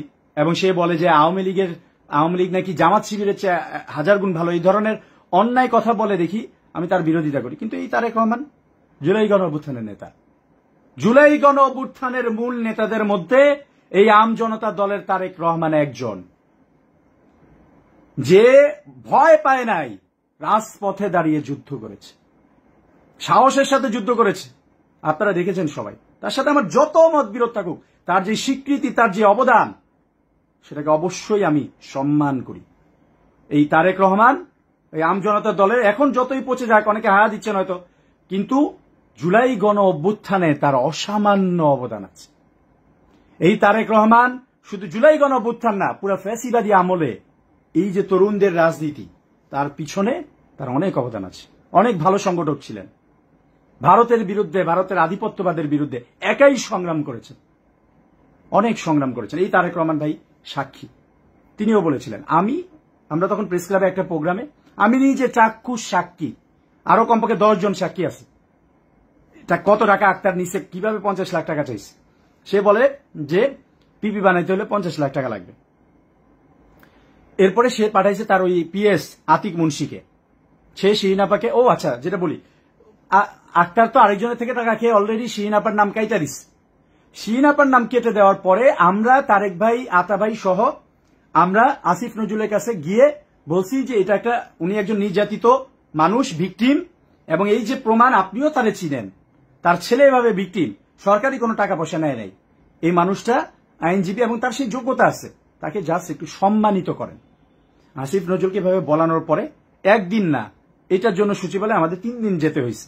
আসিফ নজরুলকে আমি নিজে গেছি, তার পিএস কে বলছি, আসিফ নজরুলকে সরাসরি গিয়ে বসে, শেষ পর্যন্ত পাই না পরে গিয়ে বসে বলছি। এরপরে আসিফ নজরুল যেহেতু জানে, উনি শিরিন আপাকে পিপি দিচ্ছে।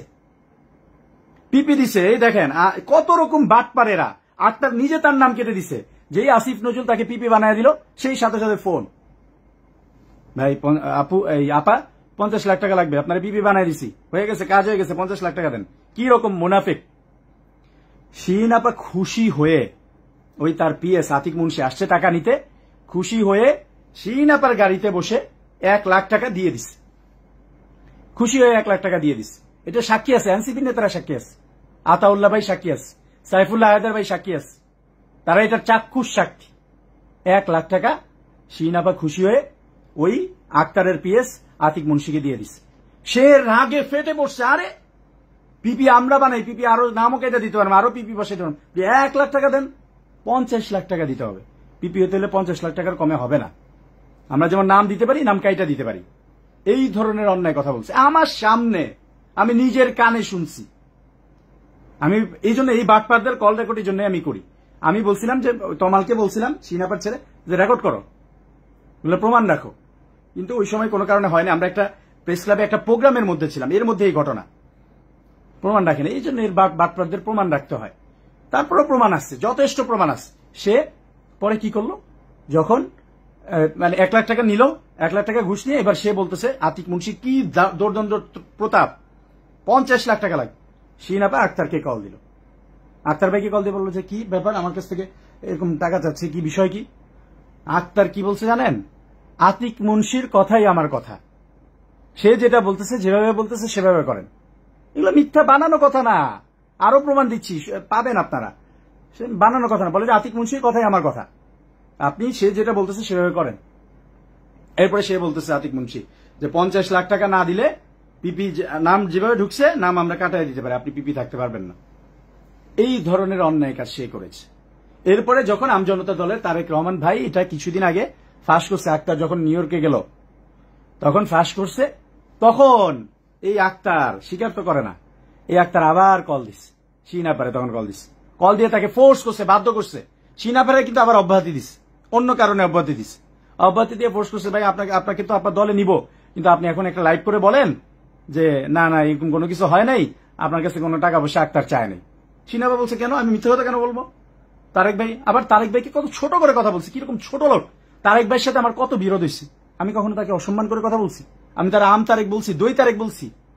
আরে ভাই, সে নিজের কষ্ট করে দুর্নীতি না করে টাকা কামায়।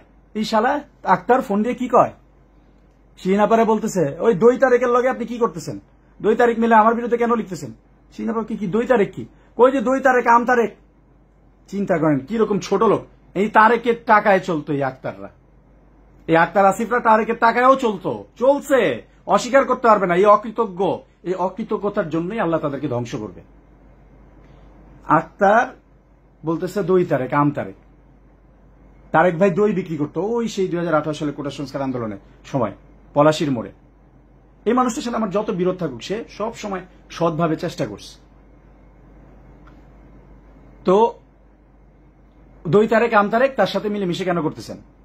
শিরিন আপা বলে কই না, আমার সাথে তো তার যোগাযোগই নাই। তখন বলে যে না, আপনি এখনই এটা ইয়া করেন, একটা লাইভে যান, লাইভে গিয়ে বলেন যে আক্তার হোসেন এরকম কোনো টাকা পয়সা চায়নি। শিরিন আপা সরাসরি অস্বীকার করছে, না আমি এটা করতে পারবো না, আমি মিথ্যা কথা কেন বলবো, আমি চুপ থাকতে পারবো, আমি তো মিথ্যা সাক্ষ্য দিতে পারবো না যে না আক্তার হোসেন এটা করে নাই। আপনি তো টাকা চাইছেন, আপনি আতিক মুন্সির কথা বলছেন, 50 লাখ টাকা চাইছেন, ঘুষ চাইছেন, আমার নাম কাটায়া দিবে বলছেন, হুমকি দিচ্ছেন, 1 লাখ টাকা নিছেন, এগুলো সব প্রমাণ আছে। আমি এটা করতে পারবো না, এবং এগুলো সব সাক্ষী আছে, মুনতাসির আরো অনেকে সাক্ষী ছিল। পরে আমি তখন আহ্বায়ক নাহিদ ইসলামের রুমে বসা, এনসিপির আহ্বায়ক নাহিদ ইসলামের রুমে বসা রূপেন ট্রেড সেন্টারে। আমার সাথে লুৎফুর ভাই ছিলেন, সম্ভবত সাইফ মুস্তাফিজ ভাই ছিলেন, আরো 2-1 ছিলেন। আক্তার আমারে কল দিস লাউড স্পিকারে, ভাই মুনতাসির ভাই এখানে কি হইতেছে, আমার নামে এগুলো ছড়াইতেছে। আমি বললাম যে ভাই আমি তো জানি না, আমি আসলেই জানতাম না, কারণ তারেক ভাইয়ের সাথে আমার কোনো যোগাযোগই নাই। তারেক ভাই এটা তার জায়গা থেকে ফাঁস করছে, আমি আমার তারেক ভাইয়ের সাথে, আমি বলি যে আমার সাথে কোনো যোগাযোগ নাই। কয় না আপনি এগুলো কি করতেছেন, আমি কি করলাম, এই ঘটনা তো সত্যি, আপনি ঘটাইছেন, আপনি এটা সরি বলেন, তার কাছে মাফ চান, শিরিন আপার কাছে মাফ চান, যে ঠিক আছে 50 লাখ টাকা মাফ ভুলেছে, এটা মাফ চান। আপনি মাফ না চেয়ে আপনি আবার তার লাইভ করার জন্য ফোর্স করতেছেন, আমারে দোষ দিচ্ছেন, আমারে বলতেছেন, আমি নিজের সাথে চাক্ষুষ সাক্ষী, আমি কেন মিথ্যা কথা বলবো? তাহলে দেখেন এই যে আক্তাররা, এই পিপি তো একটা নরসিংদী জেলার কথা বললাম, আরো কত জেলায় জানি না আসিফ নজরুল স্যার তার কতটুকু সুযোগ দিছে, কত জেলায় সে এরকম পিপি বসাইছে, আর কত মানে কোটি টাকা সে এখান থেকে লুটপাট করছে, সেটা বিচার বিবেচনা আপনার কাছে রাখলাম। এবং আমি যে কথা বলতেছি প্রতিটা কথার স্পষ্ট প্রমাণ আছে। এই যে বললাম গে ইস্যু, সমকামী ইস্যু, আমার মানহানি হয়েছে, আমার নামে মিথ্যা অপবাদ দিচ্ছে, আমি মামলা করব। এই যে পিপি বানানোর জন্য টাকা নিছে, সাক্ষী আছে, প্রমাণ আছে, অবশ্যই মামলা হতে হবে। আপনারা যদি আমার সাথে এগ্রি থাকেন, আপনারা বলেন আমার মামলা করা উচিত কি উচিত না, জুলাইকে বিক্রি করে দেওয়া এই গাদ্দারদের বিরুদ্ধে আমার অবস্থান নেওয়া উচিত কিনা। আমার মনে হয় লাইফটা অনেক বেশি হয়ে গেছে, অনেক বড় হয়ে গেছে। আমি জানি না আর কন্টিনিউ করা উচিত হবে কিনা। আপনারা চাইলে আরো আরো আমি বলতে পারবো, কিন্তু সবকিছু বলতে চাই না। যেমন আজকে আমাকে যারা এনসিপি নেতারা, এতদিন কোনো খবর নেই, আজকে যারা আমাকে কল দিয়েছে, তারা কি কি দুর্নীতি করছে সেই দুর্নীতির প্রমাণ কল রেকর্ড আমার কাছে আছে। আমি ধীরে ধীরে প্রকাশ করবো, একদিনে কতটুকু করব। দেখেন, আপনারা আমাকে বলেন যে এতদিন কেন বলেন নাই, আবার প্রকাশ করলে বলেন কেন করতেছেন, দলের ক্ষতি কেন করতেছেন। ভাই, দলের শৃঙ্খলা কমিটিতে নিয়ম মেনে কত হাজারবার যে আমি অভিযোগ জানাইছি, কতবার চেষ্টা করেছি, তারা কোনো কিছু শুনে নেই। তাদের কাছে দল কোনো বিষয় না, জুলাই কোনো বিষয় না, তাদের কাছে হচ্ছে তাদের বাটপাড়িটাই বিষয়। এই যে অনেকে বলছেন মামলা করা উচিত, তাহলে অবশ্যই মামলা তো করতে হবে। এই যে যারা খারাপ কমেন্ট করতেছেন, কি বুঝে খারাপ কমেন্ট করতেছেন আমাকে বুঝাইয়া বলেন। একটা যৌক্তিক কোশ্চেন বলেন যে হ্যাঁ মুনতাসির ভাই আপনি এই জিনিসটা ভুল বলছেন, এই জিনিসটা অন্যায় কথা বলছেন। এই ধরনের অন্যায় কাজ তারা করতেছে, জুলাই বিক্রি করে দিয়ে তারা এই ধরনের অন্যায় কাজ করছে। আমি তো কোনো জায়গায় কোনো অন্যায় কাজের জন্য যাইনি। 1 টাকা দুর্নীতি, 1 টাকা অন্যায় আমি করিনি। অনেক সুযোগ ছিল, মানুষের উপকার করছি, নিজের শ্রমের টাকা দিয়ে, নিজের ইনকাম করা সৎ টাকা দিয়ে, ব্যবসার টাকা দিয়ে আমি সংগঠন চালাইছি। তারা কি করছে? দুর্নীতির হাজার হাজার কোটি টাকা দুর্নীতি, সব প্রমাণ বের হয়ে আসবে। এটা ডিজিটাল যুগ। উপদেষ্টা মাহফুজ আলম, জিল্লতির জীবন উপহার দিতে চাও তুমি মানুষে, উপদেষ্টা মাহফুজ আলম থেকে শুরু করে যেসব দুর্নীতিবাজ আছে স্পষ্টভাবে বলে দিই, এটা ডিজিটাল যুগ, এটা জেনজি যুগ। আওয়ামী লীগকে তারাইছে আর তোমারে ছাড়াই দেবে এরকম কোন সুযোগ নাই, তোমারেও এরা ছাড়বে না। তুমি যদি ওই তুরস্কে বাসা বানায় থাকো, দুবাইতে বানায় থাকো, আর চায়নায় তোমার ভাইরে দিয়ে সম্পত্তি পাঠাইতে থাকো, যারেই যা কইরা থাকো, এই জেনজি প্রজন্ম ছাড়বে না। মনে করো না বিএনপির সাথে নেগোসিয়েশন করে এমপি মন্ত্রী হয়ে যাবা, আর না পারলে মাস্টার্সের কথা বইলা বিদেশ যায় পালায়া যাবা। ক্ষমতা থেকে নামো, সকাল বিকাল পিটাবে মানুষ। আমরা পিটাবো না, আমরাই প্রোটেক্ট করব। কিন্তু যাদের সাথে দুর্নীতি করছো, জুলাইকে যে বিক্রি করে দিছো, ওই শহীদদের পরিবার এসে পিটাবে, ওই আহতরা এসে পিটাবে যে গাদ্দারি তোমরা বাংলাদেশের মানুষের সাথে করছো। একটু যদি অনুশোচনা থাকে, মাফ চেয়ে, নিঃশর্তভাবে মাফ চেয়ে নেমে যাও। এবং উপদেষ্টারা কেন নির্বাচন করবে? উপদেষ্টারা অ্যাবসলিউট পাওয়ারে ছিল, সর্বোচ্চ ক্ষমতার ব্যবহার করে ওসি ডিসি সবকিছু বসাইছে। কোন ভিত্তিতে উপদেষ্টারা এই নির্বাচন করতে চায়? অবশ্যই কোন উপদেষ্টার নির্বাচন করার কোনো সুযোগ নাই, কোনোভাবেই সুযোগ নাই। তারা যদি নির্বাচন করতে চায় 5 বছর জনগণের জন্য কাজ করে তারপরে নির্বাচন করবে, এটাই হওয়া উচিত।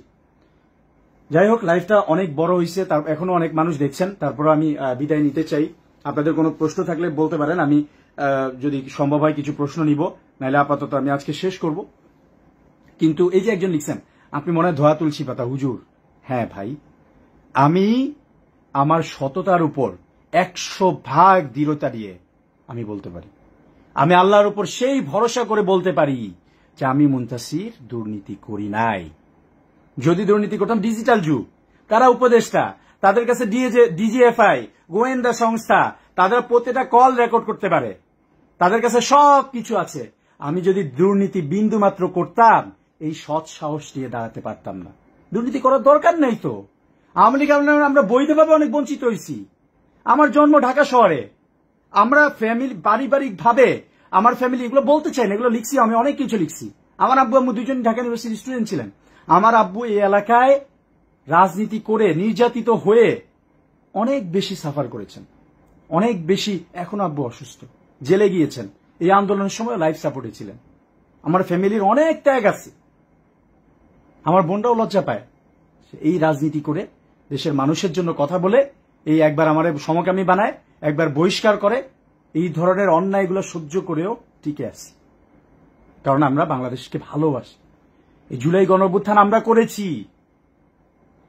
আমরা বাংলাদেশকে ভালোবাসি, আমরা হার মানব না। সুতরাং এই ধরনের অন্যায় কথাগুলো বললেন না। আমি একটা পয়সাও দুর্নীতি করি নাই, দুর্নীতি করার দরকার নাই। আমার বৈধ ব্যবসা ছিল, আমি সারা জীবন গরু বিক্রি করছি, আমি আম বিক্রি করছি, আমি মধু বিক্রি করছি, আমি রাজশাহীতে গেছি, ঢাকা শহর ছাইরা না ঘুমাইয়া রোদের মধ্যে পুরে পুরে আমি ব্যবসা করছি। আমি টাকা পয়সা ইনকাম করছি, বৈধভাবে করছি। আমি স্টুডেন্ট কনসালটেন্সি দিছি, বাইরে আরো লোক পাঠানোর চেষ্টা করছি। এই রাজনীতির কারণে আমার ব্যবসা ক্ষতিগ্রস্ত হয়েছে, আবার ইনশাল্লাহ শুরু করব, এবং এখনো চলমান আছে। আলহামদুলিল্লাহ আমি স্যাটিসফাইড। এডুকেশনে চাকরি নিয়েছিলাম, বৈধভাবে নিয়েছিলাম। সো আল্লাহ ভরসা, আমি আল্লাহর উপর ভরসা রাখি। আমি শেষে এই কথাই বলবো যে যদি সৎ, এই যে আমাকে মানুষ বলে যে ভাই সততা দিয়ে রাজনীতি হয় না, দুর্নীতি ছাড়া রাজনীতি হয় না, আমি এটাকে ভুল প্রমাণিত করতে চাই। আপনারা যদি, জনগণ যদি আমার সাথে থাকেন, তাহলে আমি এই জিনিসটাকে ভুল প্রমাণিত করতে চাই যে সততা দিয়েও রাজনীতি হয়। সততা এবং দুর্নীতি ছাড়া মানুষের ভালোবাসা নিয়ে, জনগণকে নিয়ে রাজনীতি হয়। জুলাইকে আমাদের টিকিয়ে রাখতে হবে ভাই। এই জুলাই মানে কি দেখেন, আমি আওয়ামী লীগের লোকজনকেও বলছি, যারা আওয়ামী লীগের নিরীহ সমর্থক ছিল, শুধুমাত্র আওয়ামী লীগ করতো, কিন্তু কোনো মানুষের উপর নির্যাতন করে নাই, খুন করে নাই, ধর্ষণ করে নাই, কারো সম্পত্তি দখল করে নাই, তারা যদি নিজেদের ভুল বুঝতে পারে যে দল হিসাবে আওয়ামী লীগ অন্যায় করছে, মানুষের ভোটাধিকার হরণ করছে, তারপর গণহত্যা চালাইছে খুনি হাসিনা, এই ধরনের ভুল অনুশোচনা, এই ভুলটা থেকে অনুশোচনা যদি তাদের আসে এবং বাংলাদেশের জনগণের কাছে যদি তারা ক্ষমা যায়, যদি বাংলাদেশের জনগণের কাছে তারা নিঃশর্তভাবে তাদের ভুলের জন্য ক্ষমা চায় এবং তারা যদি কোনো অপরাধের সাথে জড়িত না থাকে, তাহলে হয়তো বাংলাদেশের জনগণ তাদেরকে ক্ষমা করে দিতেও পারে। এবং তাদের উপরেও যাতে নির্যাতন না হয় ওই আওয়ামী লীগ স্টাইলে, আমরা উদার হতে চাই, তাদের উপরেও যাতে কেউ মিথ্যা মামলা দিয়ে আওয়ামী লীগ বানিয়ে নির্যাতন করতে না পারে, তাদের উপরে যাতে নিষ্পেষণ করতে না পারে, মামলা বাণিজ্য করতে না পারে, সেটার জন্য আমরা তাদের পাশেও দাঁড়াতে চাই। কারণ আমরা তো সকল ধর্মের, সকল মতের, সকল রাজনৈতিক দলের যত মত বিরোধ থাকুক, পাহাড়ি, বাঙালি, মারমা, চাকমা, সকল মুসলিম, হিন্দু, বৌদ্ধ, খ্রিস্টান, সবার জন্য নিরাপদ বাংলাদেশ চাই। এটাই আমাদের স্পিরিট। জুলাই তো এটাই, জুলাইকে ধ্বংস করে দিয়েছে তারা। সুতরাং আমি বলবো যে আপনারা যারা লাইভটি দেখেছেন কষ্ট করে শেয়ার করে দিবেন, যারা শেষে যুক্ত হয়েছেন তারা প্রথম থেকে দেখবেন। আমি আপনাদের কাছে বিনীতভাবে অনুরোধ করছি যে আপনারা আমার পাশে দাঁড়ান, এবং আমার সিকিউরিটি ইস্যু আছে, আমার বাসার নিচে পর্যন্ত এই লোকজন যারা উপদেষ্টা ভাড়া করছে লোকজন, তারা এখানে আসে। আমি তেজগাঁও থানায় জিডি করছি, আমার বাসায় এসে আমার কথা জিজ্ঞেস করছে আমার বাসার নিচে এসে, এবং সেগুলো সিসিটিভি ফুটেজ আছে, প্রমাণ আছে। আমি যখন কারণ দর্শানোর নোটিশের জবাব দিতে যেদিন গিয়েছিলাম, সেই সময় আমাকে লোকজন ফলো করেছে বাইক নিয়ে, সেগুলো সিসিটিভি ফুটেজ আছে। আমি বলবো যে আমার, যেহেতু আমি একটা বড় শক্তির বিরুদ্ধে, অপশক্তির বিরুদ্ধে, জুলাইয়ের গাদ্দারদের বিরুদ্ধে লেগেছি। আমি সেই 12ই অক্টোবর ঘোষণা দিয়েছিলাম যে আমি মুনতাসির মাহমুদ এই জুলাইয়ের গাদ্দারদের বিরুদ্ধে বিদ্রোহ ঘোষণা করলাম। জুলাইয়ের গাদ্দার যদি এনসিপির হয়, বিএনপির হয়, জামাতের হয়, যেই গাদ্দার হবে তার বিরুদ্ধে আমি অবস্থান নিলাম, আমি বিদ্রোহ ঘোষণা করলাম। সেজন্য আমি বলবো যে আপনারা আমার জন্য দোয়া করবেন। ইনশাল্লাহ আল্লাহ যদি চায়, জনগণের ভালোবাসা যদি থাকে, এই ঢাকা 12, ফার্মগেট, তেজগাঁও, হাতিরঝিল, শেরেবাংলা নগর, তেজগাঁও শিল্পাঞ্চল, এই এলাকা থেকে ইনশাল্লাহ আমি নির্বাচন করব, জাতীয় নির্বাচন করব, এবং প্রতিটা মানুষের বাসায় বাসায় গিয়ে তাদের দুঃখ কষ্টে তাদের পাশে থাকব।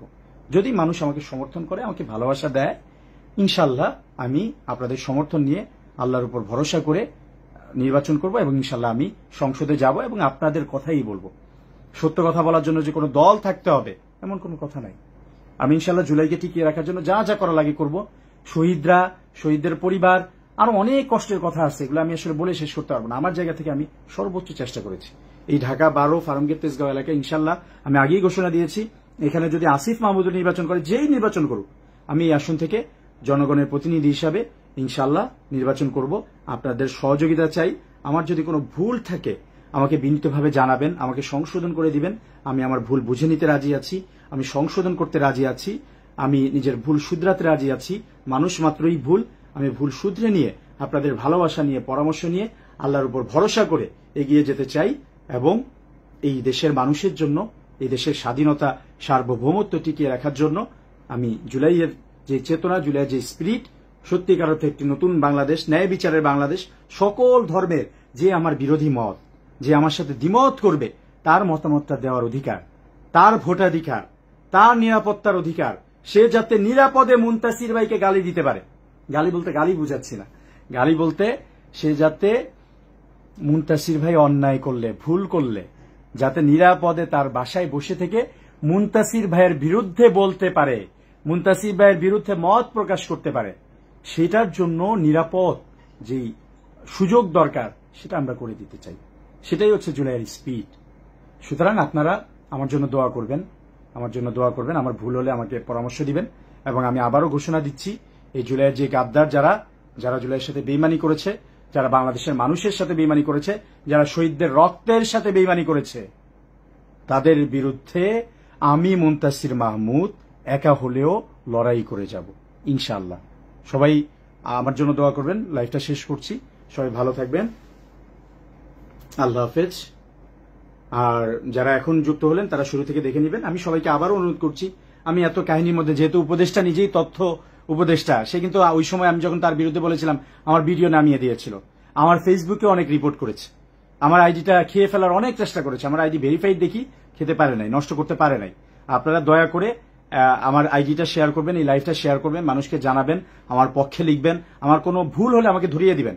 তো আমি যে সত্যের পক্ষে দাঁড়াইছি, বাংলাদেশের পক্ষে দাঁড়াইছি, এটা মানুষকে জানিয়ে দিবেন। এটা মানুষের জানা দরকার, মানুষকে জানিয়ে দিবেন, এবং মানুষ যাতে সত্যটা জেনে সত্যের পক্ষে অবস্থান নিতে পারে।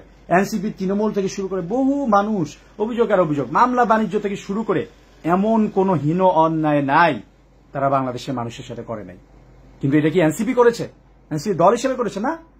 এনসিপির যারা তৃণমূল আছে তারা নিজেরাই অবহেলিত, তারা নিজেরা মার খাচ্ছে, তাদের পক্ষে দল দাঁড়াচ্ছে না। এনসিপির অল্প কিছু দুর্নীতিবাজ নেতা আর ওই ছাত্র উপদেষ্টারা দুর্নীতি করে সব কিছু ধ্বংস করে ফেলেছে। জুলাইকেও ধ্বংস করেছে, এনসিপিকেও ধ্বংস করেছে, আর জামাত শিবিরকে জিল্লতির জীবন উপহার দিতে গিয়ে নিজেরা জিল্লতির জীবন এখন বরণ করে নিয়েছে, উপভোগ করছে। খুবই দুঃখজনক বিষয়। জুলাইয়ের গণঅভ্যুত্থানের নেতাদের এইরকম অধপতন আমরা আশা করি নাই। সবাই আমার জন্য দোয়া করবেন, আবারও সবার কাছে দোয়া চাচ্ছি। আল্লাহ ছাড়া আমি আর কারো উপর ভরসা করি না। আমি কিরকম মানসিক কষ্ট, আমি কিরকম একটা অবস্থার মধ্যে দিয়ে যাচ্ছিলাম, এগুলো আমি বুঝাইতে পারবো না। যেমন এনসিপির গান, এনসিপি যে শাপলাকলি নিয়ে একটা গান ছেড়েছে, আমি এই গানটা দেখে কান্না করে দিছি, আমার চোখ দিয়ে পানি পড়ছে যে ইস কি সুন্দর গান। আমি শেয়ার করছিলাম, আমার আইডিতে পাবেন। যদি দলটা এরকম হইতো, যদি দলটা এরকম সত্যিকার অর্থে দুর্নীতি মুক্ত এরকম সুন্দর একটা দল হইতো, এনসিপি সেটা হয় নাই। দুঃখজনক, এনসিপি সেটা হয় নাই। শেয়ার করেছিলাম, আমার এত কষ্ট লাগছে, এত দুঃখ আমি পাইছি। আপনারা আমার জন্য দোয়া করেন, আবারও দোয়া চাচ্ছি। ভিডিওটা শেয়ার করেন। আমি যেহেতু অন্যায়ের পক্ষে দাঁড়াইছি, আমার জন্য অনেক সিকিউরিটি রিস্ক আছে, আপনারা আমার সাথে যোগাযোগ করেন। ইভেন আমি মিডিয়ার সাপোর্ট পাইনি, আমি টক শোতে যেতে চেয়েছি, আমি চ্যালেঞ্জ দিচ্ছি। এনসিপির যে কোনো নেতা এখন টক শোতে সবচেয়ে ভালো পারফরমেন্স যার, ওই যে সারোয়ার তুষার হোক, সাইফ মুস্তাফিজ হোক, অথবা যেই হোক, আমাকে ফেস করার সৎ সাহস তাদের নাই। আমি চ্যালেঞ্জ দিচ্ছি, যারা টকশো করেন, যারা মিডিয়ার আছেন, তারা আমার সাথে যোগাযোগ করেন। আমি আপনাদের সাথে কথা বলতে আগ্রহী। আমি যে কোনো সত্যের জন্য, বাংলাদেশের স্বার্থে আমি যে কাউকে ফেস করতে রাজি। আপনারা যদি আমাকে টকশোতে নেন, আপনারা যদি আমাকে সুযোগ দেন, আমি সকল প্রমাণ সহ সবকিছু আপনাদেরকে বুঝিয়ে দেব। এবং দেশের স্বার্থে এটা দরকার, এটা এনসিপির বিরুদ্ধে না। এনসিপিকেও এই দুর্নীতিবাজ এবং এই অন্যায়কারী, এই মাইনাস রাজনীতি করা, এই জুলাই বিক্রি করে দেওয়া গাদ্দারদের হাত থেকে এনসিপিকে রক্ষা করতে হবে, অবশ্যই রক্ষা করতে হবে, নাহলে ধ্বংস হয়ে যাবে। ধ্বংস হয়ে গেছে অলরেডি, আর কিচ্ছু নাই। বিএনপির সাথে নেগোসিয়েশন করে ওই দয়ার কয়টা পোস্ট, কেন ভাই? বিএনপির ওই যে ঢাকা 10-এ আছে অসীম ভাই, কেন সে স্যাক্রিফাইস করবে? তার স্যাক্রিফাইস নাই। উত্তরাতে আছে জাহাঙ্গীর ভাই, কেন সে এত বছর রাজনীতি করে, কেন সে ত্যাগ করবে? ফেয়ার ভাবে জিত, কেন তোমার জন্য ছেড়ে দিতে হবে? এত বছর রাজনীতি করছে, এত বছর নির্যাতিত হয়েছে, তোমার জন্য দল, তোমার জন্য আসন ছেড়ে দিবে? তোমার কি স্বতন্ত্র পলিটিক্স, স্বতন্ত্র কি রাজনীতি থাকতেছে? সারা জীবন বিএনপির পক্ষে বলে, বড় বড় লেকচার দিয়ে চাঁদাবাজ বলে, এখন সেই চাঁদাবাজদের সাথে বসতেছ, চাঁদাবাজদের সাথে সিট মন্ত্রিত্ব ভাগাভাগি করতেছ, আর মানুষের কাছে ছেড়ে দিছ নমিনেশন। 1000 নমিনেশন নাকি অলরেডি ফর্ম বিক্রি হয়ে গেছে, 1 কোটি টাকার বেশি অলরেডি উঠে গেছে। কি ধরনের ভীষণ প্রতারণা, কি ধরনের প্রতারণা, কোন লেভেলের প্রতারণা এই তৃণমূলের সাথে, এনসিপির সাথে। তৃণমূলের দোষটা কি? এনসিপির যারা সহযোদ্ধা, তারা কি পরিমাণ কষ্ট করে দলকে টিকায় রাখছে, আমি এটা অবশ্যই বলতে পারি। এই তেজগাঁও, শিল্পাঞ্চল, ফেনী, নোয়াখালী, লক্ষ্মীপুর, সিলেট, সব জায়গায় এনসিপির তৃণমূলের নেতাকর্মীরা তারা সর্বোচ্চ স্যাক্রিফাইস করে, নিজেদের টাকা পয়সা দিয়ে খরচ করে দলটাকে টিকিয়ে রাখছে। আর ওই দুর্নীতিবাজ নেতারা আইসা ওই টাকার গরমে আরেকজনকে বসায় দেয়, ওই ত্যাগীদেরকে মাইনাস করে দেয়, ওদেরকে বসায় দেয়। এই ধরনের অন্যায় কাজগুলো করতেছে। তবে আমি বলবো এনসিপিরও যারা আছেন, ওভারঅল যারা আছেন, সবাইকেই বলবো যে আপনারা হতাশ হবেন না। বাংলাদেশের রাজনৈতিক কালচারটা অবশ্যই অনেক নোংরা, অনেক খারাপ, কিন্তু আপনারা যদি হাল ছেড়ে দেন তাহলে ছেড়ে দিলেন, আর কোনো লাভ নেই। আর আপনারা যদি হালটা ধরে রাখেন, আপনারা যদি এই নোংরামির সাথে পরাজিত না হয়ে আপনারা যদি একটু সৎসাহস রেখে টিকে থাকেন এবং নিজেদের মধ্যে, আমাদের মতো যারা আছে, উসমান হাদি আছে, সে তার মতো করে চেষ্টা করতেছে, জুলাই গণঅভ্যুত্থানের মহানায়ক সাদিক কাইয়ুম আছে, সে শিবির করুক, কোনো সমস্যা নেই। জুলাইকে টিকিয়ে রাখার ক্ষেত্রে আমাদের এক থাকতে হবে। সেই জুলাই গণঅভ্যুত্থানের মহানায়ক সাদিক কাইয়ুম, তারপরে হচ্ছে এই যে শরীফ ওসমান হাদি, তারপরে আরো যারা আছে, সবার নাম এখন মনে পড়ছে না, অনেকে এনসিপি থেকে মাইনাস করে দেওয়া হচ্ছে। ওই যে আপ বাংলাদেশে যারা গেছেন, জুনায়েদ ভাই কি চমৎকার একজন মানুষ ছিলেন, তাকেও মিথ্যা অপবাদ দিয়ে দল থেকে বের করে দেওয়া হলো। তারা শিবিরের রাজনীতি করে না, করলে তো শিবির এখন তাদেরকে সাপোর্ট দিত। আমি নিজে নাহিদ ইসলামের বাসায় গিয়ে বলেছিলাম যে ভাই এভাবে জুনায়েদ ভাইদেরকে বের করে দিয়েন না, তাদেরকে রাখেন। সে আমার কথা শুনেনি। আমি জুনায়েদ ভাইয়ের কোন একটা পোস্টে কমেন্ট করছি যে জুনায়েদ ভাইরা পদের জন্য এনসিপি ছাড়ে নাই, তারা নীতির কারণে ছাড়ছে। এই নাহিদ ইসলাম আমাকে নিজে বলে কি আপনাকে কারণ দর্শানোর নোটিশ দেওয়া হবে। আমি 5ই আগস্ট একটা পোস্ট দিছি, 2 লাইনের পোস্ট, যে বাংলাদেশ ইসলামী ছাত্র শিবিরকে জুলাই গণঅভ্যুত্থানে তাদের অবদানের জন্য কৃতজ্ঞতা জানাই। 2 লাইন। আল্লাহর কসম, নাহিদ ইসলাম তার রুমে বসে আমাকে বলতেছে আপনি দলের প্রতি লয়াল না, আপনি জামাত শিবিরে চলে যান। অথচ আমি দলের জন্য নাহিদ ইসলামের চেয়েও বেশি কাটছি। সারা দিন, দিন রাত, এই গত 1 বছর দিন থেকে রাত 24 ঘন্টা। আমি রাতে বাসায় ঢুকছি 4টা বাজে, 3টা বাজে, 4টা বাজে, 5টা বাজে, ফজরের সময় ঢুকে 3-4 ঘন্টা ঘুমাই, আবার রেড ক্রিসেন্টে গেছি, চাকরি করছি, আবার একটু পরে বেরোয় আবার সাংগঠনিক কাজ করছি। সারাদিন এইভাবে কাজ করছি। আমাকে দলের আহ্বায়ক বলে আপনি তো দলের প্রতি লয়াল না। কেন লয়াল না? আপনি তাদেরকে একটু ক্রেডিট দিয়ে দিচ্ছেন। কিরে ভাই, আমি ক্রেডিট দিব না? জুলাই গণঅভ্যুত্থানে আমি এনসিপি করছি, আমি ছাত্র অধিকার পরিষদের সেক্রেটারি ছিলাম। ওই সময় যে তৎকালীন সভাপতি ছিলেন ছাত্র শিবিরের মঞ্জুরুল ইসলাম ভাই, আমি সম্মানের সাথে তাকে স্মরণ করি। সেই মঞ্জুরুল ইসলাম ভাই, জাহিদ ভাই, সাদ্দাম ভাই, সিবগা ভাই, তাদের সাথে আমরা বসে আন্দোলন সংগ্রামে প্ল্যান করেছি। এটা জুলাইতে না, জুন মাসে যখন কোটা সংস্কার আন্দোলন শুরু হয়েছে, এই ফার্ম গেটেই আমি তাদের সাথে বসেছিলাম। আমাদের সংগঠনের পক্ষ থেকে শিবিরের সাথে বসেছিলাম, কারণ আমাদের এই তরুণ প্রজন্মের আশাই ছিল কিভাবে এই ফ্যাসিস্ট খুনি হাসিনাকে নামাতে হবে।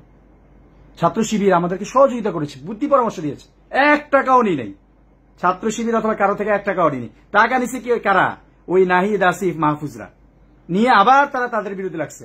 আমি মুনতাসির শিবির থেকে 1 টাকাও নিই নাই, কিন্তু আমরা তাদের সাথে বসেছি, আন্দোলন সংগ্রামে প্ল্যান করেছি, তারা পরামর্শ দিয়েছে।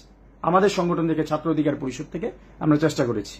আমাদের শুধু আমাদের পার্ট না, রেজা কিবরিয়া পার্ট না, ছাত্র অধিকার পরিষদের নুরুল হক নূরের পার্ট, সেই নাজমুল থেকে শুরু করে জানা আছে। আমার সাথে মতবিরোধ, রাজনৈতিক মতবিরোধ থাকতে পারে। এই ছাত্র অধিকার পরিষদ এবং এই গণ অধিকার পরিষদের জুলাই এই গণ অভ্যুত্থানে যে অবদান আছে, এটা কোনোভাবেই অস্বীকার করা যাবে না। তাদের অবদান সবচেয়ে বেশি। খুলনা থেকে শুরু করে আমি যে আমার অংশই, আমি কতগুলা জেলায় লিড দিছি, খুলনা, ময়মনসিংহ, ফেনী, নোয়াখালী, এবং তাদের অংশ থেকেও তারা কত জায়গায় লিড দিছে। এই ছাত্র অধিকার পরিষদের 2 অংশ, এই যে সজল মনে হয় লাইভ দেখতেছে, সবচেয়ে নির্যাতিত একটা ছেলেদের মধ্যে এই সজল একজন। তাকে কারাগারে নেওয়া হয়েছিল, সে গুম ছিল, এবং জুলাই গণঅভ্যুত্থানে এই তারেক ভাইয়ের সাথে তাকে নিয়ে নির্যাতন করা হয়েছে, কারেন্ট শর্ট দেওয়া হয়েছে। সেই সজলের দিকে কি দেখছে? জুলাই গণঅভ্যুত্থানের নেতা বলেন, উপদেষ্টা হয়েছেন, অ্যাবসলিউট পাওয়ার ছিল, অ্যাবসলিউট করাপ্টেড লোক। তোরা কাদের, কোন শহীদদের বাসায় দেখছিস, কোন ইয়া করছিস? এই জুলাইয়ের স্থানীয় শহীদ আসিফ বলছে ঢাকা 12 থেকে ইলেকশন করবে। জুলাইয়ের স্থানীয় শহীদ, এই এলাকায় যে শহীদ হয়েছে জাহিদ হাসান নাম, তার ছোট ভাই থেকে শুরু করে, শহীদের ছোট ভাই থেকে শুরু করে, সে চাকরি পাইলো কি পাইলো না, তার বাবা মা সবকিছু খোঁজ খবর আমি রাখছি। সে এনসিপির উপর বিরক্ত, এই উপদেষ্টাদের উপর বিরক্ত, সময় দেয় না এরা। আমি তাদেরকে বুঝাই রাখছি যে না, নাহিদ ভাইরা ব্যস্ত, আসিফরা ব্যস্ত, মাহফুজরা ব্যস্ত, রাগ হইয়েন না। আমি তাদেরকে বুঝিয়ে রাখছি। আর ওরা এখন আইসা নির্বাচনের সময় শোডাউন দিয়া এই সময় কবর জিয়ারত করে 1.5 বছর খবর নাই, এখন ওনারা নেগোসিয়েশন করে এমপি হবে। এত সহজ না ভাই। আমি আমার সততা নিয়ে ইনশাল্লাহ ঢাকা 12, এই যে ঘোষণা দিছি, ঢাকা 12, ফার্মগেট, তেজগাঁও, হাতিঝিল, শেরেবাংলানগর থেকে আমি ইনশাল্লাহ আমার সততা দিয়েই নির্বাচন করব। আল্লাহ আমার সাথে আছে, জনগণ আমার সাথে আছেন। প্রতিটা ঘরে ঘরে গিয়ে নক দিব, বিনীতভাবে বলবো যে আমি মুনতাসির মাহমুদ, আমি আপনাদের জন্য কাজ করতে চাই। জিতি না জিতি কোনো সমস্যা নাই। আমি যদি এই নির্বাচনে হেরেও যাই, আমি মুনতাসির মাহমুদ এই বাংলাদেশেই থাকব। এটা আমার বাপের দেশ, এটা আমার দেশ। আমার দেশ ভারত না, ইন্ডিয়া না, আমার দেশ ওই ইংল্যান্ড না, তুরস্ক না। ওই উপদেষ্টারা যারা ভাবতেছেন হয় ওই নেগোসিয়েশন করে যাবেন, নাইলে ওই মাস্টার্সের নাম করে বিদেশে পালায়া যাবেন। এত সহজ না। আমি মুনতাসির এই দেশেই থাকবো, হারি জিতি এই দেশের মানুষের সাথেই থাকবো। প্রতিটা মানুষের দ্বারে দ্বারে গিয়ে মানুষের কাছে ভোট চাবো। শুধু ভোট চাবো না, তাদের বিপদে আপদে পাশে থাকবো। ইনশাল্লাহ আল্লাহ আমাকে সম্মানিত করবেন। আল্লাহ কোরআনে বলছেন এইটা তাদের জন্য দরকার। ওই যে জিল্লতির জীবন উপহার দিতে যাওয়া মাহফুজের জন্য আল্লাহ পারফেক্ট কোরআনে বলেছেন, ওয়াতু আইজ্জু মান তাশা ওয়াতু জিল্লু মান তাশা।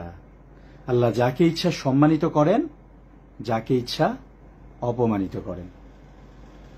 মানুষ প্ল্যান করে, আল্লাহ কি বলছেন, ওমাকারু ওমাকারাল্লাহ ওয়াল্লাহু খায়রুল মাকিরিন। মানুষ পরিকল্পনা করে, আল্লাহও পরিকল্পনা করে, এবং সর্বোত্তম পরিকল্পনাকারী হচ্ছেন মহান আল্লাহ তাআলা। সেই আল্লাহর উপর আমি বিশ্বাস রাখি, সেই আল্লাহর উপর আমি মন থেকে বিশ্বাস রাখি। আমি বিশ্বাস করি যে সততার সাথে চললে, জনগণের জন্য কাজ করলে, দুর্নীতি না করলে ইনশাল্লাহ আল্লাহ আমাকে সম্মানিত করবেন। যারা দেখছিলেন, অনেক সময় গেল, আমি আবারও দুঃখ প্রকাশ করছি। সবাই ভালো থাকবেন, আমার জন্য দোয়া করবেন। প্লিজ লাইভটা শেয়ার করে দিবেন।